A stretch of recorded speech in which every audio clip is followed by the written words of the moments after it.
Saudara-saudara yang baik, kita lanjutkan pembahasan kita mengenai analisis sosiologis tentang kebudayaan.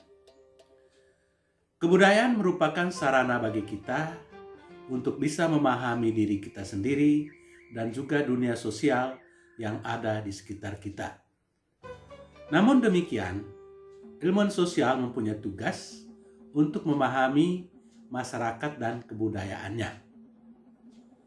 Kebudayaan adalah sesuatu yang sangat kompleks, yang tidak bisa dianalisis hanya dengan menggunakan satu perspektif atau satu teori saja. Itulah sebabnya pada bagian berikut ini, kita akan menguraikan dua teori yang berasal dari paradigma fakta sosial untuk menganalisis kebudayaan. Teori pertama adalah teori fungsionalisme struktural, dan teori kedua adalah teori konflik. Kita mulai dengan teori yang pertama. Teori fungsionalisme struktural. Teori fungsionalisme struktural memandang kebudayaan sebagai satu sistem yang terintegrasi dan bertahan untuk waktu yang lama.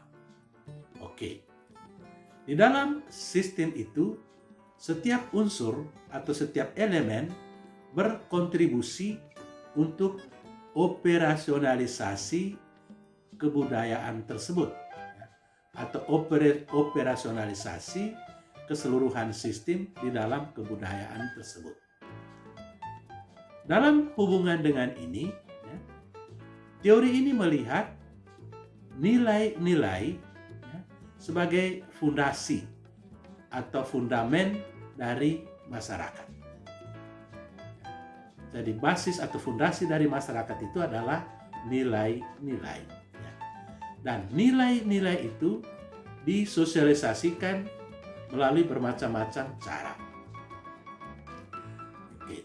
Contoh, nilai-nilai itu bisa disosialisasikan melalui pepatah-pepatah. Setiap masyarakat mempunyai pepatah-pepatah, tradisi lisan dalam bentuk pepatah-pepatah. Nilai-nilai itu bisa juga diwariskan melalui dongeng-dongeng atau cerita-cerita rakyat atau lagu-lagu. Lagu-lagu juga mengajarkan sejumlah nilai atau lewat permainan-permainan. Permainan-permainan tradisional umumnya mengajarkan anak-anak sejumlah nilai. Dalam permainan itu, mereka belajar apa yang boleh dan apa yang tidak boleh. Mereka belajar aturan-aturan, mereka belajar disiplin, mereka belajar kesabaran, mereka belajar ketelitian, mereka belajar perjuangan. Jadi sebetulnya melalui permainan-permainan itu, anak belajar banyak nilai atau banyak hal. Tetapi nilai-nilai yang menunjang integrasi itu kadang-kadang bersifat disfungsional. Kadang-kadang tidak bisa berfungsi. Contoh, penekanan yang berlebihan terhadap integrasi bisa menimbulkan kegelisahan dan bisa menimbulkan perlawanan. Sanksi-sanksi adat yang terlalu keras, yang melawan akal sehat, yang berada di luar batas toleransi, bisa menimbulkan kegelisahan dan bisa menimbulkan perlawanan. Oke. Teori ini juga berpendapat bahwa sekalipun kebudayaan itu berbeda-beda, namun ada sejumlah unsur kebudayaan yang sama, yang disebut cultural universals. Hal-hal umum yang ditemukan pada setiap kebudayaan. Contoh, institusi keluarga hampir ditemukan pada semua kelompok kebudayaan. Murdoch misalnya membuat studi lintas budaya terhadap 450 kelompok masyarakat, dan di dalam setiap kelompok masyarakat itu ada institusi yang disebut institusi keluarga. Institusi keluarga ini ada pada setiap kelompok masyarakat karena dia berfungsi untuk mengontrol kehidupan seksual. Kalau itu tidak diatur, maka manusia bisa hidup kurang lebih sama seperti hewan dalam kehidupan seksualnya. Atau elemen lain yang ditemukan pada semua kelompok budaya adalah ritual penguburan atau ritual di sekitar kematian. Ritual kematian itu dibuat sedemikian rupa sehingga orang bisa menerima kenyataan kematian yang pada umumnya sulit diterima. Ritus-ritus kematian itu kemudian dilihat sebagai semacam peralihan. Tetapi sebelum ritus kematian itu dibuat, terlebih dahulu di dalam masyarakat itu ada ritus-ritus peralihan lainnya. Ada ritus kelahiran, ada ritus potong rambut, ada ritus potong gigi, ada ritus perkawinan, dan seterusnya.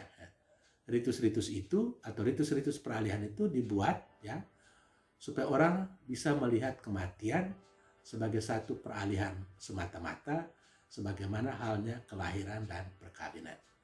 Akhirnya orang bisa menerima pengalaman kematian yang pada mulanya itu sulit diterima, absurd, bisa dipahami, bisa dipercayai sebagai satu peralihan semata-mata. Oke, keunggulan dari perspektif ini adalah bahwa sebagai satu sistem kebudayaan memenuhi kebutuhan manusia. Kebudayaan memenuhi kebutuhan manusia. Karena ciptaan manusia, kebudayaan mempunyai banyak kesamaan walaupun ada perbedaan. Seperti tadi sudah diuraikan. Kelemahan dari perspektif ini adalah bahwa dia cuma memperhatikan kebudayaan yang dominan. Sedangkan sub-kultur kurang diperhatikan. Dan kadang-kadang sub-kultur itu dianggap sebagai penyimpangan sosial yang bertentangan dengan kebudayaan dominan. Itu teori pertama. Teori kedua adalah teori konflik. Teori konflik melihat kebudayaan sebagai satu arena di dalamnya ditemukan konflik akibat kepentingan yang berbeda-beda dari pendukung-pendukung kebudayaan itu. Jadi sekali lagi, teori ini memusatkan perhatiannya pada kebudayaan yang melayani kebutuhan orang-orang tertentu dengan mengorbankan kepentingan orang lain. Jadi di sana ada pertarungan kepentingan dari bermacam-macam kelompok orang. Teori ini juga secara kritis mempertanyakan keberadaan nilai-nilai atau norma-norma yang ada di dalam masyarakat. Pertanyaan mereka adalah, siapakah yang berada di balik pemberlakuan norma-norma tertentu atau pemberlakuan nilai-nilai tertentu? Mereka berpendapat bahwa banyak nilai, banyak norma diciptakan oleh kelompok-kelompok yang berkuasa yang mengakomodasi kepentingan mereka.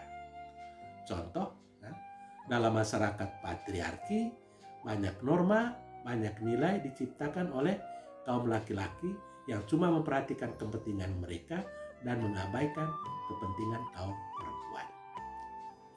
Oke. Kemudian,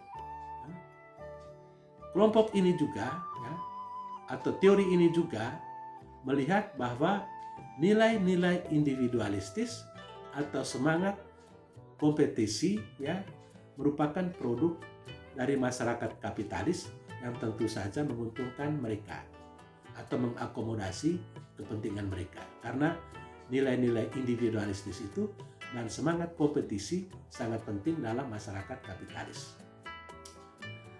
Selanjutnya, menurut teori ini, ketimpangan sosial menyebabkan ketegangan.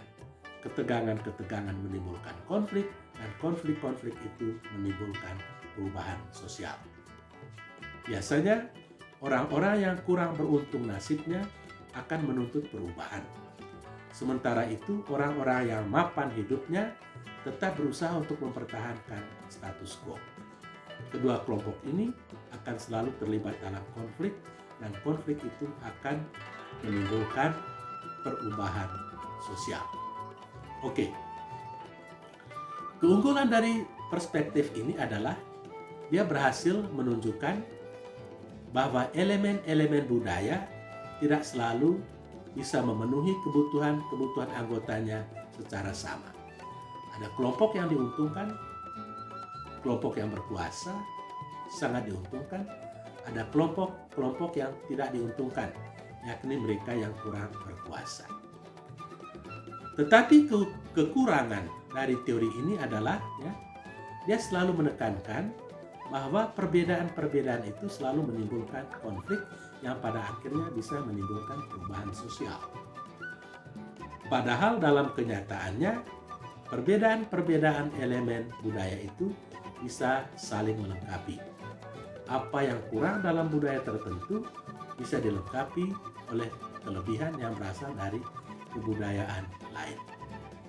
Oleh sebab itu, fenomena kebudayaan tidak cukup dianalisis dengan menggunakan teori konflik, tetapi harus dilengkapi dengan analisis yang menggunakan teori fungsionalisme struktural.